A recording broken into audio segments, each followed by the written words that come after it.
Rieccoci in diretta, avevamo prima in collegamento la collega Valentina Visentin per l'incontro in prefettura a Padova in vista dei funerali di Giulia. Il vertice sull'ordine e la sicurezza si è appena concluso e quanto emerso, lo leggiamo da un'agenzia ANSA, i funerali di Giulia Cecchettin non si svolgeranno sicuramente sabato alla Basilica di Santa Giustina a Padova e la data delle esequie la prossima settimana sarà decisa dallo stesso papà della 22enne Gino Cecchettin. Dunque probabilmente la data alternativa a quella di sabato era lunedì 4 dicembre, quindi aspetteremo nelle prossime ore ulteriori aggiornamenti, ma da quanto emerso nel Comitato Provinciale per l'Ordine e la Sicurezza esclusa la data di sabato 2 dicembre.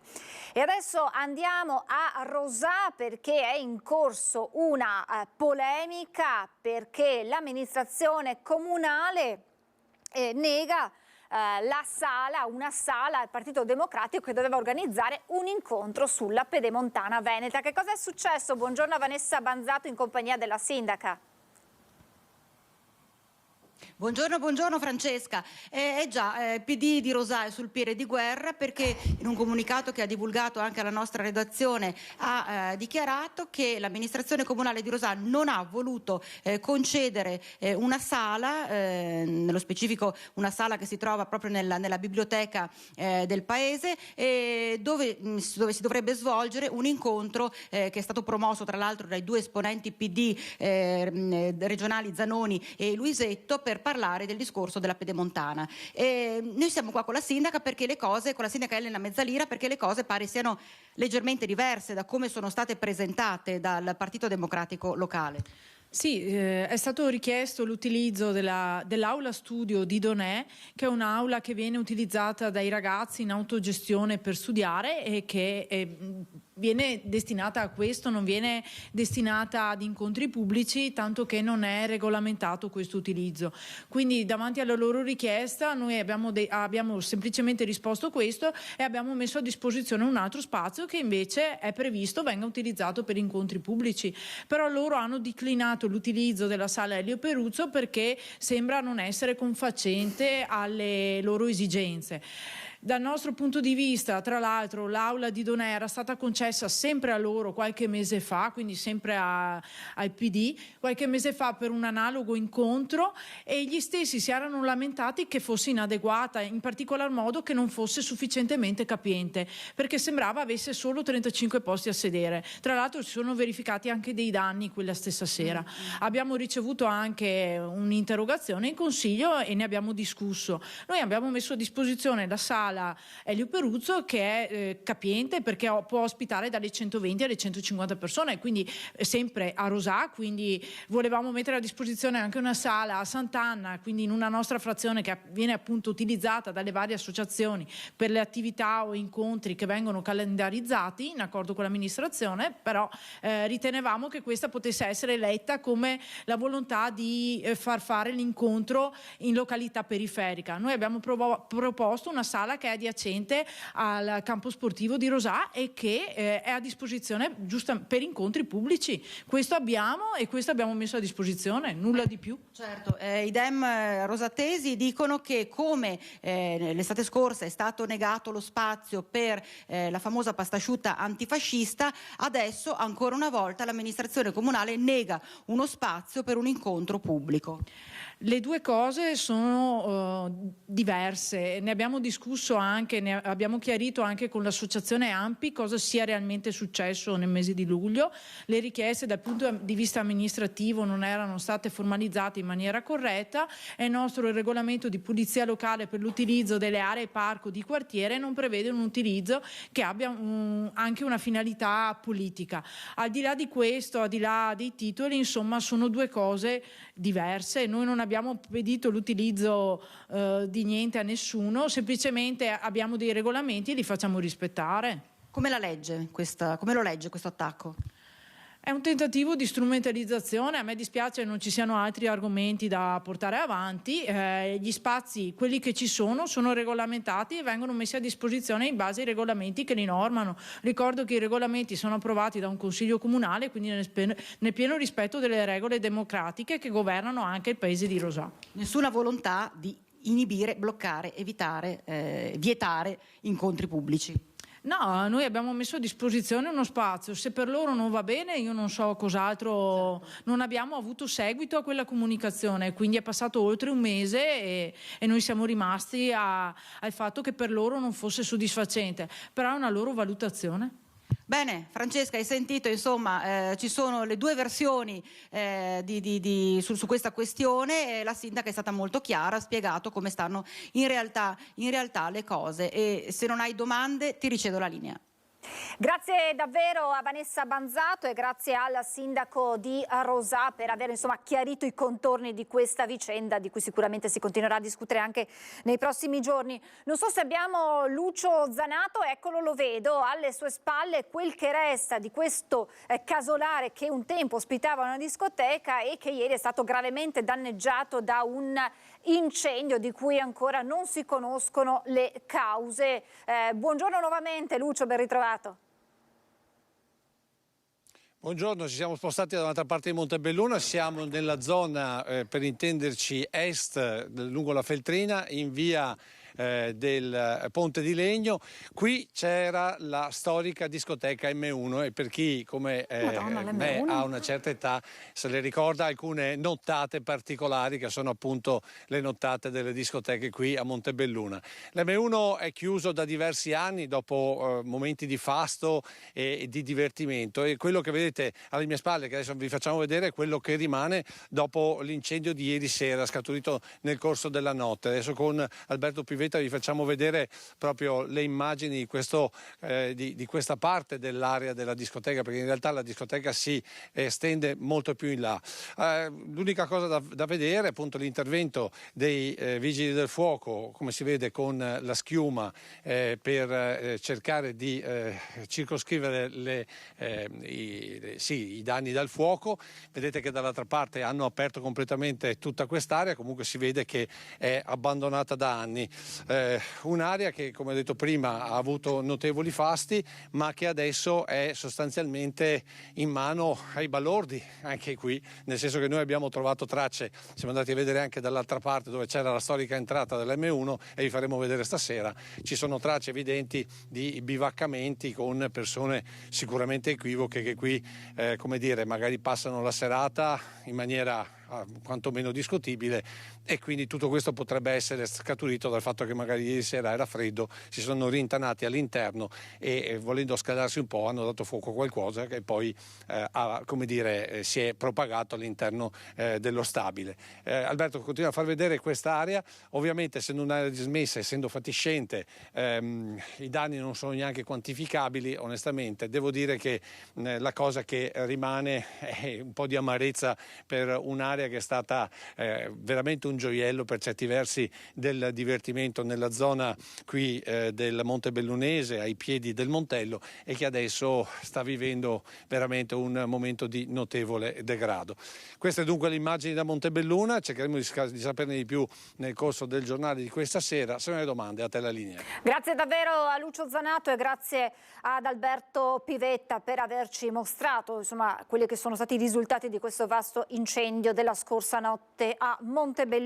Adesso apriamo una finestra su quelle che sono state le iniziative organizzate in occasione della giornata del 25 novembre, iniziative che poi sono destinate in qualche modo a continuare, perché di violenza contro le donne non se ne parli solo in quella data, ma se ne parli per tutto l'anno. È un'iniziativa arrivata alla sua terza edizione, quella organizzata dal gruppo panificatori di Ascom Commercio Marca Trevigiana, ed è la pagnotta dell'abbraccio rappresentata su questo sacchetto. La vedete già che spunta. Buongiorno a Claudia Vedelago, vicepresidente del gruppo panificatori. Buongiorno a tutti e a tutti. Grazie. Eccolo qui, questo è il sacchetto poi, Claudia, nel quale veniva messo il pane Questo è il sacchetto che contiene la pagnotta a braccio, dove noi panificatori diamo appunto questo pane da mettere sopra le tavole per dare motivo di parlare, di educare i figli contro la violenza.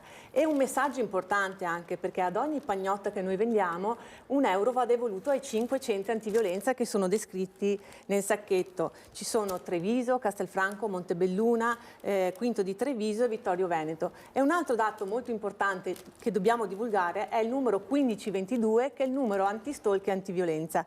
E questa è la cosa importante.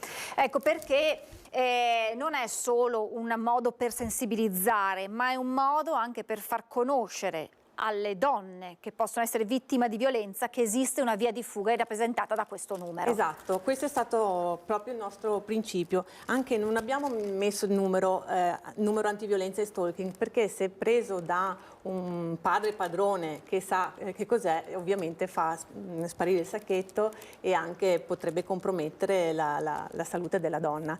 Quindi il 1522 è un numero da ricordare a memoria e da dare alle persone che sono vittime di violenza e che sono in difficoltà. Ecco, quello che mi viene da chiederle è come hanno reagito le sue clienti che sono entrate nel suo panificio in quelle giornate, perché immagino che voi abbiate anche spiegato loro i motivi di questa iniziativa, le donne e anche gli uomini come hanno reagito? Allora, le donne subito dalla prima edizione hanno reagito molto bene, sono state solidali, hanno acquistato, prenotato. Il secondo anno ancora di più, perché addirittura è diventato un oggetto di regalo. Un regalo anche per le donne che lavorano in azienda, quindi i datori di lavoro hanno comprato decine e decine di pagnotte da regalare alle proprie dipendenti. E anche quest'anno l'uomo invece è stato più sensibilizzato, tanti sono venuti a prenotare la pagnotta. E questo è un segno molto molto importante. Anche di Strana abbiamo fatto un piccolo flash mob con il distretto del commercio e anche lì la presenza degli uomini era numerosa e di questo siamo contente. Proprio questo rapporto, questo paragone guardando agli anni precedenti porta a capire che c'è anche proprio un cambio culturale che magari ha bisogno di un po' più di tempo, ma la sensibilizzazione nei confronti anche degli uomini è importante. È molto importante e lo abbiamo visto anche nell'evoluzione del progetto. Siamo partiti da 1500 pagnotte prodotte a quest'anno 2500 effettuate, ma i colleghi ancora questa settimana produrranno la pagnotta a braccio perché la richiesta è ampia. Anche perché è un pane che fa bene due volte, per chi lo mangia e per chi riceve. Anche perché proprio per quel principio che non si deve parlare di lotta alla violenza sulle donne solo il 25 novembre, ma tutto l'anno. No, è un progetto che deve durare tutto l'anno e di questo ne vado orgogliosa. Questo progetto che parte da Treviso, dalla richiesta della dottoressa Morellato che ci ha chiesto di collaborare creando una pagnotta arancione contro la violenza, perché l'arancione è il colore contro la violenza sulle donne. Infatti il progetto dell'ONU dice coloriamo il mondo di arancione per rendere un ambiente più luminoso contro la violenza sulle donne. E questo progetto da quest'anno, dal 2024, diverrà un progetto nazionale. Non si ferma a Treviso, ma andremo in tutta la nazione. Perché, lo spieghiamo ai nostri telespettatori, questa pagnotta nata proprio dal gruppo panificatori della marca trevigiana è stato presentato qualche settimana fa all'Assemblea nazionale ed è stato sposato appunto. È stato sposato, quindi ci sarà questa collaborazione tra tutti i panificatori d'Italia. E quindi in tutta Italia dall'anno prossimo, da capire se sarà in occasione della festa delle donne o del 25 novembre, però insomma l'importante è che questa iniziativa dalla marca arrivi in tutta Italia e quindi in tutti i panifici che aderiranno all'iniziativa si potrà trovare questa pagnotta dell'abbraccio e questa intanto è una notizia importante. Ancora una volta insomma il Veneto, la marca trevigiana capofila e insomma ispiratore di iniziative. E ne andiamo veramente orgogliosi. Assolutamente veramente. Sì. In qualche modo nel momento in cui presentate questo vi fate anche testimoni di storie e di racconti, perché il panificio è in qualche modo un luogo che ispira sicurezza, la vicinanza, una faccia amica. E che cosa le è successo? Ho avuto dei racconti e dei racconti molto difficili da ascoltare, anche perché mi ricordo, era l'anno scorso, il primo giorno di presentazione di questa campagna, stavo tagliando una pizza e per prendere tempo, c'era una cliente, ho cominciato a parlare. Sai, da oggi comincia la campagna contro la violenza sulle donne. Dobbiamo far conoscere l'importanza del 15-22. Questa donna si è messa a piangere, io ho visto lacrime scendere e credetemi è stato davvero difficile. E questa donna mi ha detto: scusami, hai toccato un argomento molto difficile per me perché il mio compagno è diventato violento. Io ho detto: non voglio sapere niente, però sappi che questo numero è a disposizione delle donne che sono vittime di violenza. Chiama, trova il coraggio di chiamare e di farti aiutare. In quel Questo momento è il che nostro cosa messaggio. ha provato Claudia? Non è facile anche perché ti senti coinvolta in un'emozione molto, molto forte. E anche una responsabilità È una in qualche responsabilità. Poi altre donne si sono presentate magari nel pomeriggio dove non c'è una clientela importante, ringraziandomi per questa cosa, perché tante donne hanno paura e quindi sapere di trovare aiuto è importante. Quindi non è un fenomeno così isolato? Assolutamente no. Infatti lo dice sempre anche la dottoressa Morellato, il pane è quotidiano come purtroppo anche la violenza. E lo sappiamo che molta è all'interno delle nostre case. Quella donna che era scoppiata in lacrime l'ha più rivista poi? No, non l'ho più rivista. Il pensiero? Il pensiero si cerca sempre che tutto vada bene, insomma, che abbia trovato la forza di chiedere aiuto.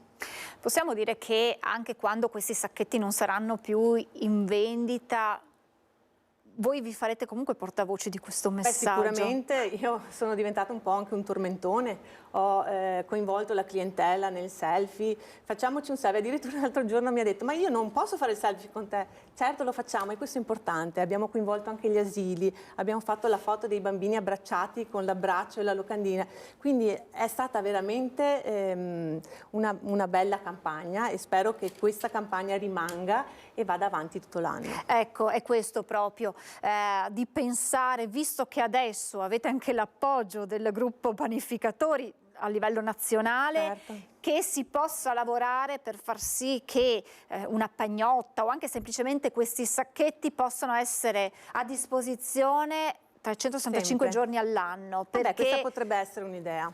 Anche perché adesso, addirittura l'altro giorno, un sacchettificio proprio mi ha contattato: ma noi possiamo lavorare con voi? Perché la cosa ci sarebbe interessante, potremmo anche stupirvi, quindi magari lanciamo anche questo messaggio al sacchettificio che mi ha contattato. E potrebbe anche, noi adesso abbiamo 1000 idee che buttiamo Sì. lì sul tavolo, ma magari insieme a questo numero mettere anche, ricordare quello che è il segno, lo ricordiamo, la mano aperta, il pollice che si chiude, poi tutta la mano che si chiude, che è il segnale di per aiuto. chiedere help me, per chiedere aiuto. Lo si potrebbe in qualche modo magari schematizzarlo qui, perché anche quello, abbiamo sentito qualche giorno fa una notizia di 3 fratellini, 3 sorelline che stavano assistendo alla violenza nei confronti della mamma e facendo dalla finestra ad un agente di polizia questo segno hanno tirato l'attenzione e hanno salvato la mamma. E quindi sensibilizzare su tutte quelle che sono i canali per chiedere aiuto.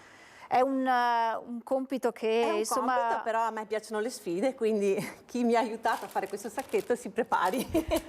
E anche gli uomini, i suoi E colleghi, anche gli uomini, lo stanno... i miei colleghi, certo. Anche loro hanno dimostrato veramente tanta sensibilità. Infatti da 23 panifici aderenti siamo passati a 29, ma vuol dire che alcuni hanno chiuso e quindi almeno una decina di nuovi panificatori hanno aderito e spero che i panificatori che non sono a conoscenza di questa iniziativa aderiscono l'anno prossimo. Noi ci aspettiamo che tutti i panificatori della Marca, del Veneto, sappiamo la sensibilità di quanto, perché insomma tutti siamo stati scossi dalla vicenda di Giulia, certo. e quindi insomma invitiamo tutti quanti a ad sposare questa iniziativa, ad avere questi sacchetti possibilmente tutto l'anno, perché di violenza sulle donne bisogna parlarne sempre, senza mai dimenticarci di quelli che sono tutte quelle forme per chiedere aiuto, 1522, questo segno che vi abbiamo adesso mostrato, quindi insomma chiedete aiuto perché non siete sole. Lasciamo questo tema assolutamente importante che noi continueremo a seguire anche con voi. Lei adesso ha accennato che alcuni panifici hanno chiuso. Qual è lo stato di salute del vostro settore, alla luce di tutti i rincari, della difficoltà per voi? La difficoltà nel recuperare il personale, questa è una piaga veramente grande. Quindi giovani, se volete un bel lavoro che fa bene, tanto bene, fatevi vedere, fatevi conoscere, che noi siamo pronti ad abbracciarvi e ad accogliervi nelle nostre aziende. Non c'è un cambio generazionale, si fa fatica a passare il testimone. Sì, perché si lavora magari di notte, bisogna andare a letto presto, quindi però è anche vero che si ha molto tempo libero, quindi per un uomo è un lavoro, secondo me, che dà veramente 1000 possibilità anche per gli hobby, e per una donna è comunque un bel lavoro perché si ha la possibilità di stare a contatto con le persone, di aderire a nuovi progetti, e certo c'è da lavorare, però è un bel lavoro. Vi capita, dà soddisfazione. le è capitato di avere magari qualcuno che veniva a chiedere informazioni per un posto di lavoro e quando gli è stato prospettato quello che sarebbe stato il ritmo di lavoro? Sì, ogni giorno, questo è il problema, lavorare poco, possibilmente non il sabato, non la domenica, e questo per noi panificatori è un problema. E c'è poi l'altro aspetto, insomma siamo a ridosso delle festività natalizie, quindi ci prepariamo a tutti quelli che sono i dolci delle festività, e si parla già, come si è parlato anche negli anni scorsi, di rincari importanti, cioè dalla farina all'energia, al gas. Tutte le materie prime sono aumentate e quindi certo noi cerchiamo sempre di contenere, si cerca di trovare il minor prezzo pur guardando la qualità, perché la qualità prima di tutto, e di restringere i tempi, non avere tempi morti, e quindi tutto quello che può aiutare alla diminuzione del rincaro noi lo facciamo. Non so se sia possibile fare una stima, perché non ne avevamo parlato quando ci siamo sentite, ma di capire quanti panifici sono stati costretti ad abbandonare, a chiudere la propria attività. Diversi, perché allora un panificio artigianale come i nostri di solito è condotto da famiglia, quindi cominciamo con l'età che avanza, qualche malore, e se non si ha un ricambio generazionale è veramente difficile, quindi se non si ha un figlio che va avanti nell'attività, quando si arriva all'età pensionabile tanti chiudono. Eppure sono un presidio sul territorio, certo, fondamentale a partire da questa iniziativa che la ricordiamo, ma per mantenere anche quel contatto e poi per trovare dei prodotti, insomma, che sappiamo da dove arriva, sappiamo la loro genuinità. Sono fatti con il cuore, esatto, quindi noi ci impegniamo sempre per tutti, siamo a disposizione di tutti, anche per chi ha difficoltà, siamo i primi a scendere in campo e a dare una mano, insomma. E quindi l'appello ai giovani è quello di avvicinarsi a questo bel mondo, perché poi mettere le mani in pasta, toccare da vicino. Creare. Io dico sempre, da qualche ingrediente, da una polvere, dall'acqua, dal latte, si riesce a creare qualcosa di fantastico, di buono, e che soprattutto che crea emozioni, quindi questo è l'importante del nostro lavoro. Quando una persona dice, sai, ho mangiato questo e mi sono ricordato di quando ero bambino, là abbiamo vinto. Claudia, grazie davvero, grazie per averci raccontato un po' di più dell'importanza di questo progetto e anche per averci portato nel vostro mondo. Grazie davvero a Claudia Vedelago, vicepresidente del gruppo panificatori di Ascom Confcommercio Treviso. Grazie davvero. Grazie. Noi ci fermiamo perché c'è la pubblicità tra poco.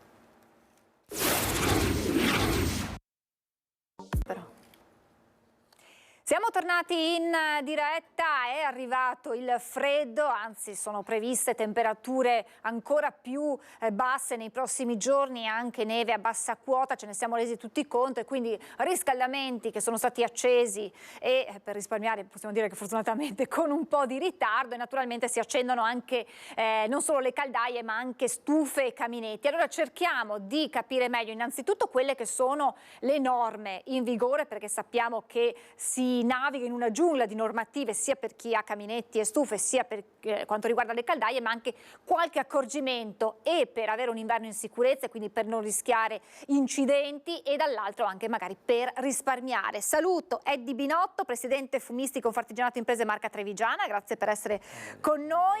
Buongiorno, e in collegamento Simone Giordano, presidente dei manutentori bruciatoristi di Confartigianato Marca Trevigiana. Grazie per essere con noi, buongiorno.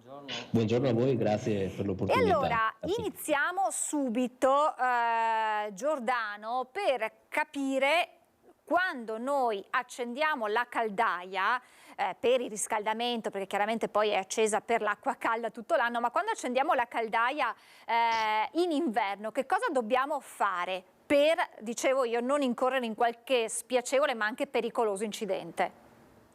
Beh, allora, come prima cosa, insomma, un impianto regolarmente manutentato, chiaramente da persone esperte, qualificate e abilitate per la tipologia di mestiere, senz'altro ci agevolano sotto questo aspetto, per cui riusciamo a avere un impianto prima di tutto sicuro, no? Al di là sempre un po' di quella che è la normativa che dobbiamo chiaramente rispettare, però dobbiamo entrare in un fattore, secondo noi dell'associazione, di cultura vera e propria, quindi seguire l'impianto sia prima dell'inverno, dopo, durante o comunque anche nel periodo estivo non è importante, è molto importante che sia però regolarmente controllato.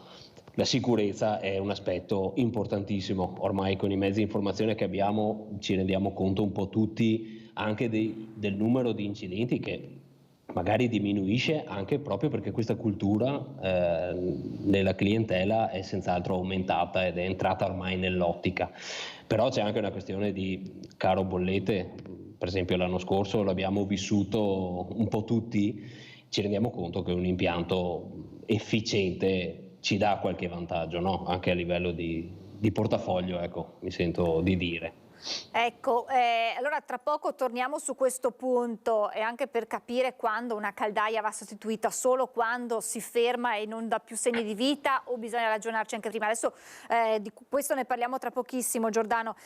Sì. Binotto, cerchiamo di capire quante sono le caldaie, le stufe nella Marca Trevigiana. Qualche dato per capire insomma anche la presenza di questi strumenti per riscaldarci. Allora diciamo che noi abbiamo un comparto di circa 100.000 impianti in essere, del quale diciamo che un buon 75% sono a legna. Il problema diciamo che oggi come oggi abbiamo è che del 75%, circa 75.000 impianti, abbiamo circa un 15.000 impianti che sono un po' obsoleti. Questo abbiamo quello che ci porta, che tutti conosciamo, il problema del PM10, delle polveri sottili, dell'impatto ambientale e quant'altro. Diciamo che anche comunque un generatore di nuova generazione, perché sappiamo che oggi come oggi siamo classificati, i generatori sono classificati in 4 e 5 stelle come rendimento, anche quelli, come diceva il collega, devono essere comunque manutentati e devono essere usati in modo corretto, perché usati in modo scorretto hanno un impatto ambientale più alto che non un vecchio generatore di calore. Consideriamo che abbiamo ancora circa 15.000 generatori di calore a camera di combustione aperta, il classico caminetto tradizionale che avevamo una volta, e diciamo che un impianto del genere può generare 1 chilo di polveri sottili con 70 kg di legna. Non sono dati, sono dati certificati, ok? Questo significa che il generatore di calore classico, tradizionale, c'è un suo perché è stato vietato nei periodi un po' più di uso, okay, del generatore di calore, perché abbiamo dei problemi non indifferenti sotto questo punto. Abbiamo anche comunque dei vantaggi perché ci sono stati delle detrazioni fiscali, degli incentivi per quanto riguarda la sostituzione e la rottamazione dei vecchi generatori di calore, e so che anche come provincia, la provincia di Treviso sta comunque mettendo in essere dei bandi per quanto riguarda anche la manutenzione degli impianti in essere, per incentivare, per aiutare le famiglie e per aiutare tutti quanti a mantenere un impianto pulito, l'impianto pulito è molto più sicuro ed è anche fa molto meno danno, insomma. Lei diceva che anche un impianto di ultima generazione, se usato in modo corretto. E cioè? Allora, partiamo dall'accensione. Noi siamo abituati che il camino lo si accende dal sotto. Sarebbe proprio il contrario. Dovremmo partire con la legna un po' più grossa, quella più grossa alla base, la media e la fina sopra, accendendolo da sopra. Accendendolo da sopra, io scaldo prima la canna fumaria, ho meno emissioni in atmosfera, ho un'accensione molto più lunga, ho molta più autonomia e molta più resa al generatore di calore. E la legna non sopra il 15% col tasso di umidità, perché dal 15 al 30%, 30% è già considerata buona, però non è ottimale, ok? Sopra è proibitiva, non si usa. E anche legna che sia legna certificata, legna perché pulita. Spesso vediamo insomma che si raccolgono, si tagliano le piante, si prende e poi la si usa. Diciamo che queste hanno un periodo di essiccazione, cioè non è che io posso prenderla, tagliarla venerdì per bruciarla sabato. Ho dei tempi di essiccazione, ho faggio, che è uno dei migliori legni che si usano anche per la cottura di cibi, come per la pizza e quant'altro. L'abete ovviamente non è consigliato come tipo di combustibile. Il legno più duro è, più secco, più stagionato è, meglio è. Sappiamo che il legno meno consistente è tipo l'abete, fa la fiamma, però questo qua non mi aiuta sia nella combustione, né nel riscaldamento, né in ambiente. Okay. Simone Giordano, dicevo prima, quando va cambiata la caldaia? Solo quando si spegne e non dà più segni di vita, o è meglio insomma fare un ragionamento insieme ad un tecnico sulla vita della propria caldaia? Sì, ha detto proprio bene, fare un ragionamento con il tecnico di fiducia che magari segue l'impianto da un tot di tempo, sicuramente ne conosce la storia, per cui riusciamo ad anticipare spiacevoli situazioni, ovvero quello di essere al freddo e quant'altro. Non è solo questo, è anche un aspetto di consumi e sicurezza, quindi tenere sotto controllo e decidere assieme al proprio tecnico di fiducia. Quindi anche un consiglio che posso dare è affidarsi all'azienda in maniera storica, nel senso non magari passare da un'azienda all'altra, da un anno all'altro, proprio per evitare che si perda questa conoscenza del proprio impianto, no? E farsi consigliare, sì, efficientare l'impianto, sì, usufruire anche di eventuali bandi provinciali piuttosto che di detrazioni fiscali in essere, in modo tale da poter approfittare di questo per portare l'impianto a maggiore efficienza e sicurezza. Questo sì, quindi non aspettare l'ultimo momento, questo è un qualcosa che noi sia come associazione che come professionisti portiamo avanti da un bel po' di tempo. Ecco, è importante fare manutenzione della propria caldaia sempre tramite insomma dei tecnici esperti, senza il fai da te. E cosa prevede la normativa in tema di controlli? Anche perché ci sono delle sanzioni, se non sbaglio, per chi non per chi non fa controllare la propria caldaia con una certa periodicità. Sì, oramai la manutenzione delle caldaie in ogni caso è annuale, ok? Poi le sanzioni cambiano in base a qual è la mancanza dell'utente, diciamo, quindi in base agli anni saltati, in base a qual è il problema. Comunque una caldaia oggi anche di nuova generazione non è perché è di nuova generazione allora possiamo saltare le manutenzioni, anzi è una caldaia sì molto efficiente ma che risente molto della mancanza di manutenzione, quindi continuiamo a seguirle annualmente, ripeto, se mi permettete, al di là di quella che è la normativa, in modo tale da tenere questi impianti efficienti e sicuri il più possibile. E vedo che la cosa sta comunque entrando nell'ottica da un po' di anni a questa parte. Ecco, controllo della caldaia, che significa ogni anno cosa viene controllato per la caldaia, e poi, se non sbaglio, ogni 2 anni dovrebbe esserci anche il controllo dei fumi, può essere? Come funziona? Allora, l'analisi di combustione viene effettuata ormai una volta all'anno insieme alla manutenzione, sì. in modo tale una volta che noi procediamo allo smontaggio del bruciatore e quant'altro dovremo poi fare l'analisi di combustione, per cui ormai i pacchetti manutentivi tendenzialmente comprendono l'analisi di combustione annuale, anche perché una caldaia a condensazione io so se funziona correttamente, per certo, se ha una combustione ottima, diciamo così, solo con quello che è l'analizzatore di combustione. Quindi si verifica perdite di acqua, eventuali perdite di gas chiaramente, e lo stato di efficienza della caldaia generale, e se è necessario intervenire in qualche sostituzione di eventuale ricambio usurato per anticipare un eventuale problema che si può portare magari nell'invernata. Insomma, tentiamo di ridurre l'assistenza tecnica post manutenzione in modo da essere più tranquilli tutti quanti, e con questo si controlla che il termostato ambiente funzioni bene, se ne abbiamo uno efficiente, se ha degli scarti di temperatura, insomma ci sono diverse operazioni che poi ci portano ad avere l'impianto il più possibile efficiente.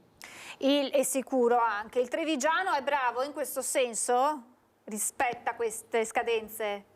Devo dire di sì, siamo abbastanza bravi, forse anche nella generalità dei colleghi che comunque conosco personalmente, siamo un po' tutti bravi a far capire qual è l'importanza di una manutenzione, per cui l'utente si fida di quello che gli diciamo, ecco, quindi sì. Ecco, Binotto, visto che lei prima annuiva quando il collega Giordano diceva affidarsi a tecnici esperti, competenti e anche di fiducia, che conoscano un po' quella che è la storia dell'impianto che si va a controllare. Sicuramente sì, perché nell'arco degli anni si fa la storia dell'impianto e chi ci mette le mani ogni volta sa il perché possono accadere certe cose. Il personale abilitato, secondo me, penso che al giorno d'oggi sia la cosa minima, il requisito minimo, perché comunque sia sugli impianti del collega per quanto riguarda il gas e quant'altro, come sulla legna, personale abilitato, il fai da te, mi dispiace ma è passato, e questo comporta anche, come detto lui, nella manutenzione sia sulla caldaia che quanto riguarda sia anche la combustione solida è fondamentale. Ricordiamo che i vigili del fuoco denunciano circa in periodo di dicembre-gennaio 30 interventi al mese. Sono tanti. Ciò significa un intervento al giorno, una casa al giorno, una famiglia al giorno che rischia la vita o che rimane senza abitazione. Ma interventi di che tipo? Quindi per incendi causati dalla... Incendio dei canna fumaria data dalla scarsa manutenzione, la canna fumaria di riflesso incendia il tetto, se c'è una famiglia può esserci monossido di carbonio, cioè i pericoli sono tantissimi. Un impianto pulito è un impianto sicuro e la manutenzione è importante e fondamentale, come diceva giustamente il collega, la nostra normativa di riferimento fa riferimento ai 40 quintali o al massimo ogni 2 anni. Io dico lasciamo stare la normativa, mi riferisco al collega, facciamo la manutenzione ogni fine stagione perché è fondamentale, ne vale la salute della propria famiglia. Quindi rispetto a quello che diceva il suo collega, qui i trevigiani non sono tanto bravi, se abbiamo questi numeri dati dai vigili del fuoco. No, diciamo che abbiamo anche qualche trevigiano che passa anche 10-15 anni prima di una manutenzione. Il che, a parte a discapito suo personale, va a discapito di tutti, dell'ambiente, di tutto quanto. La manutenzione per chi fa uso del riscaldamento a combustibile solido, facciamola ogni anno. Io ho clienti che la fanno ogni anno, anche perché il generatore di calore rende molto di più, perché andiamo ogni millimetro di fuliggine che posso avere nell'impianto sono 3, 6, 9, 12, 15, 18% anche di resa in meno sulla linea che carico, su quello che mi rende la combustione. È fondamentale la manutenzione dell'impianto, è fondamentale che l'installazione dell'impianto venga realizzata da personale abilitato che rilascia dichiarazione di conformità ed è fondamentale che l'uso sia consono al generatore di calore che abbiamo in modo da immettere in atmosfera meno polveri sottili possibili. Simone Giordano, per quanto riguarda le caldaie a condensazione, sempre e comunque o ci sono delle alternative? Si sente spesso parlare quando si sostituisce la caldaia di questa tipologia? No, oggi diciamo non abbiamo più alternative a livello normativo, nel senso c'è ancora qualche eccezione per caldaie a camera aperta solo in determinati contesti, ma io dal momento in cui ho una caldaia di tipo tradizionale ma comunque a camera stagna, io devo andare su una caldaia a condensazione. Da un lato posso dire per fortuna, perché comunque il risparmio in termini energetici è importante e oggi come oggi sappiamo bene che un risparmio di questo tipo ci sta bene in tasca, ecco. Quindi dobbiamo andare solo e esclusivamente su caldaia a condensazione ormai, questo sì. Qualche altro consiglio per i nostri telespettatori per non vedere le bollette astronomiche da qui ai prossimi mesi invernali? Allora ribadiamo la questione dell'impianto manutentato periodicamente e correttamente, però diamo un occhio di riguardo anche ai sistemi di regolazione che ho in ambiente, quindi volgarmente il classico termostato, non siano termostati obsoleti, perché oggi come oggi non è più come una volta, io ho 1 o 2 gradi di scarto su un termostato, ne vedrò le conseguenze sulla bolletta, per cui questo è un primo investimento da fare. E poi tenere sempre sotto controllo eventuali bandi provinciali piuttosto che detrazioni fiscali importanti per efficientare il nostro impianto anche con la sostituzione di una caldaia e passare a uno step successivo. Questi sono i consigli più immediati che mi vengono in mente da dare. Il termostato va tenuto a che temperatura? Il termostato va tenuto a una temperatura possibilmente costante, ok? Quindi non facciamo fare sbalzi all'ambiente, quindi magari 15 gradi quando non ci sono, poi 20 quando ci sono, quindi teniamolo un range più vicino possibile, in modo tale che la caldaia, specialmente a condensazione, facciamo il gioco della condensazione, diciamo, lo teniamo abbastanza ravvicinato, non diamo degli scarti troppo importanti al termostato, quindi accendo e spengo continuamente il riscaldamento. Non è efficiente sotto l'aspetto bolletta, ecco. Immagino che il discorso della manutenzione per risparmiare valga anche per voi e naturalmente quella piccola attenzione che diceva lei di accendere dall'alto in basso. Sì. Insomma, questi sono i consigli che possiamo dare. Sì, comunque diciamo che anche con Confartigianato stiamo organizzando proprio degli incontri rivolti al cittadino. Il prossimo è il 6 di dicembre a Oderzo, dove i cittadini possono comunque diciamo, proporre tutti i loro quesiti, le loro domande, siamo lì a disposizione. Abbiamo in collaborazione con i Vigili del Fuoco, con l'Ingegner Quinto, con l'AIER, con Francescato, con la Confartigianato, ci sono io, c'è tanto personale tecnico del settore a servizio del cittadino. Perché? Per spiegare il perché della manutenzione, come deve essere fatta la combustione, come deve essere usato e, come diceva giustamente il collega, incentivi che siano regionali, provinciali o quel che siano, in modo da portare un parco, fra virgolette, macchine, okay, di ultima generazione in tutta la nostra provincia. E quindi è importante, insomma, l'appuntamento il 6? Il 6 di dicembre a Oderzo, poi se ce ne saranno altri immagino che saranno pubblicizzati, sì. In modo insomma che si possa capire come risparmiare sicuramente, ma anche come stare al sicuro, che sia una stufa, un caminetto o una caldaia, insomma è fondamentale affidarsi a dei tecnici per avere la garanzia che il proprio impianto funzioni nel modo ottimale.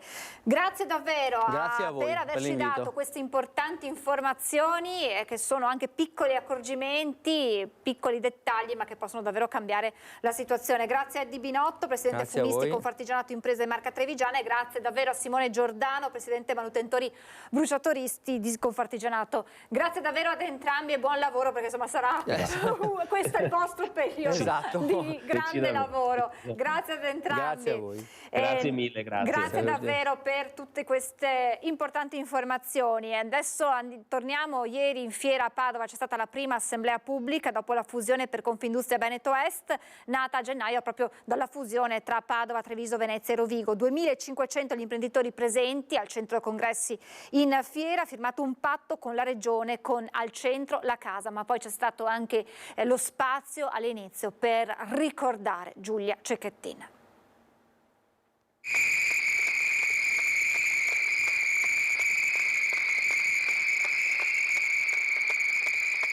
Si è aperta così, con un minuto di rumore per Giulia Cecchettin e l'impegno a ridurre il gender gap nelle aziende, la prima assemblea pubblica di Confindustria Veneto Est. 5.000 aziende associate, 270.000 collaboratori. L'associazione è la seconda territoriale del sistema Confindustria in Italia. Collaborare per agire in un mondo che cambia, il titolo dell'assemblea, che ha spiegato il presidente Leopoldo Destro, rappresenta un manifesto. Io penso che ognuno debba fare la propria parte per il suo, ma poi avere magari una visione comune, una visione per il bene di questo territorio, per rendere questo territorio sempre più competitivo e sempre più attrattivo.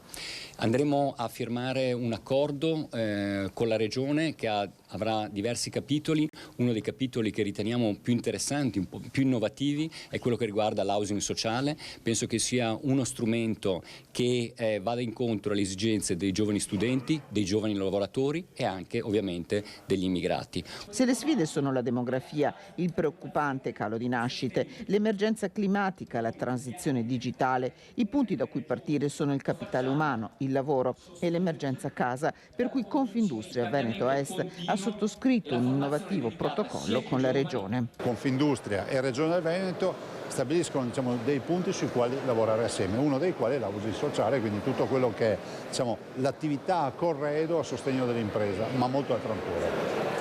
È la casa uno dei punti salienti di questo accordo, un problema enorme in questo momento? Beh sì, alla luce del fatto che mancano lavoratori, per avere i lavoratori bisogna farli venire da fuori e bisogna creare le condizioni affinché riescano a stabilirsi qui economicamente in maniera vantaggiosa o quantomeno sostenibile. Dall'altro però questo accordo prevede anche altre collaborazioni rispetto alle infrastrutture, all'attrattività. Due ministri presenti, Giancarlo Giorgetti, ministro dell'economia e delle finanze, con un videomessaggio, Adolfo Urso, ministro delle imprese del Made in Italy di rientro da Abu Dhabi.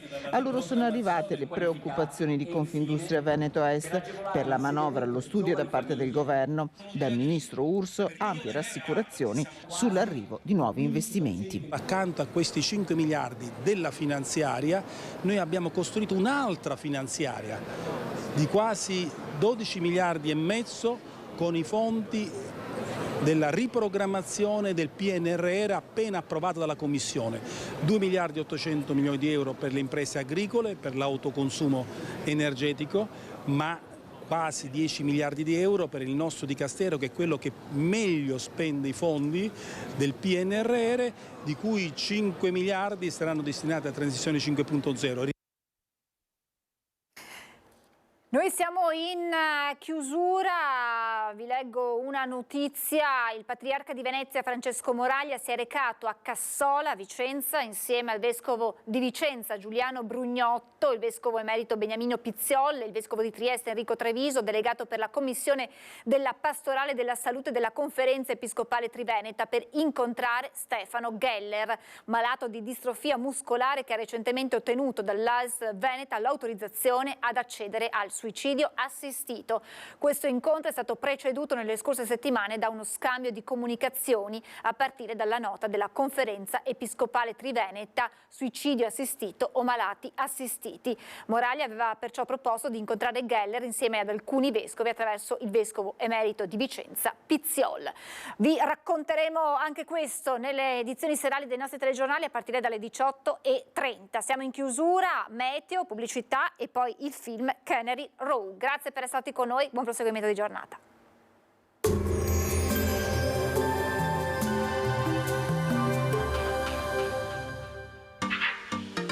Tremonti, attrezzature e materiale per saldatura professionale a Montebelluna. Bentrovati al meteo.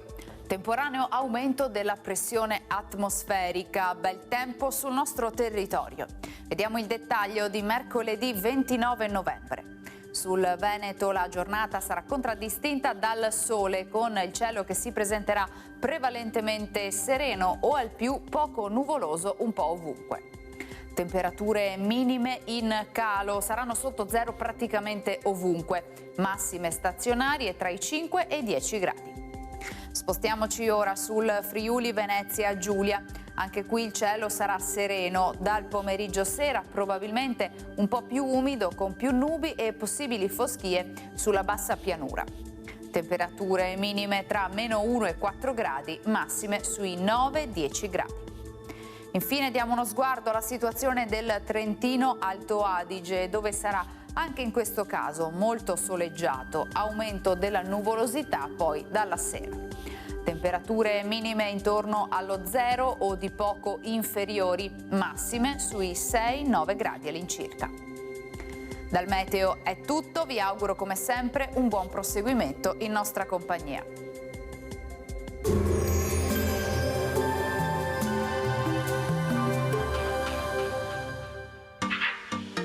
Tremonti, attrezzature e materiale per saldatura professionale a Montebelluna.